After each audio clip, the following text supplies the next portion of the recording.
போமா போங்க போங்க போங்க போங்க. சும்மா கூட்டம் சேர்ந்துக்கிட்டு. தலைவா வணக்கம் தலைவா. தலைவாவா? யாருப்பா தலைவன்? என்ன தலை, நீதான் என் தலைவன். நீதான் மாப்பிள்ளையோட தாய் மாமன். தலை, உன் அளவுக்கு இந்த மண்டபத்துல யாருமே மாஸ்க் கிடையாது. ஆ? இந்த மாப்பிள்ள இருக்காருல, மாப்பிள்ள அவரே உன் அழகுக்கு கிட்ட வர முடியாது.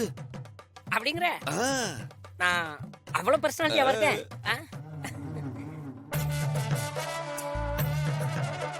ஆமா, முதல்ல நீ யாரு? ஆஹா, அது என்ன தலைவா, என்ன தெரியல உனக்கு? தல, நீ இந்த மண்டபத்துக்கு வந்ததுல இருந்து உன் ஸ்டைல தான் நான் பார்த்து ரசிச்சுக்கிட்டு இருக்கேன். உன் அழகு என்ன, நீ நடக்கிற ஸ்டைல் என்ன, ஐயோ என் கண்ணே பற்றும் போல இருக்கு. தலைவா, உன் அளவுக்கு யாருமே மாஸ்க் கிடையாது தலைவா. அப்படியா? ஆமா ஆமா, உன் முகத்தை பார்த்தாலே. ஐயோ சாரி சாரி சாரி தலை, கோச்சிக்காத. உணர்ச்சி வசப்பட்டு வா போன்னு சொல்லிட்டேன். சொல்லு சொல்லு. அது வந்து தலை, உன் முகத்துல ஒரு தேஜஸ் தெரியுது. அது ஒரு விதமான அட்ராக்ஷன். பொண்ணுங்க உங்களை பார்த்தா அவங்க உங்களை கிரஷ்ன்னு சொல்லிடுவாங்க.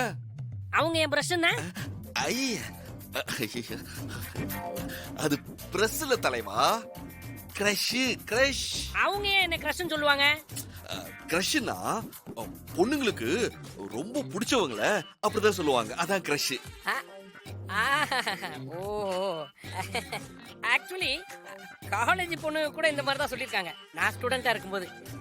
அதெல்லாம் ஒரு காலம்பா. அப்படியே தல, சூப்பர் தல. தல, ஒரு பக்கம் பாத்தீங்கன்னா நீங்க அப்படியே சல்மான் கான் மாதிரி இருக்கீங்க.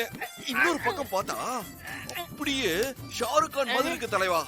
அப்படியே இந்த ஆங்கிள் நான் அப்படியே விஜய் மாதிரியே இருப்பேன். சீக்கிரம் வா அகிலி, இந்த ஆள் மூஞ்செல்லாம் பார்த்து இதெல்லாம் சொல்ல வேண்டியதா இருக்கு. என்ன பாராட்டவே இல்லை.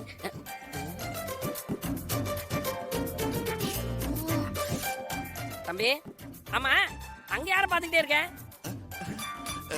தலைவா, நான் யாரையும் பார்க்கல, சும்மா அப்படியே. அது சரி, நீ ஏன் எதுக்கு என்னை தேடி வந்து பேசிட்டு இருக்க? அது நமக்கு சில பேரை பார்த்தா ஒரு ஃபீல் ஆகும்ல தலைவா. உன்னை பார்த்த உடனே எனக்கு தோணிருச்சு நீதான் என்னோட குருநாதர்னு. தலைவா, உன்னை பார்த்தா மிகப்பெரிய டான் மாதிரியே இருக்கீங்க. நான் சொல்றது கரெக்ட் தானே? அட, எப்படி கரெக்டா கண்டுபிடிச்ச?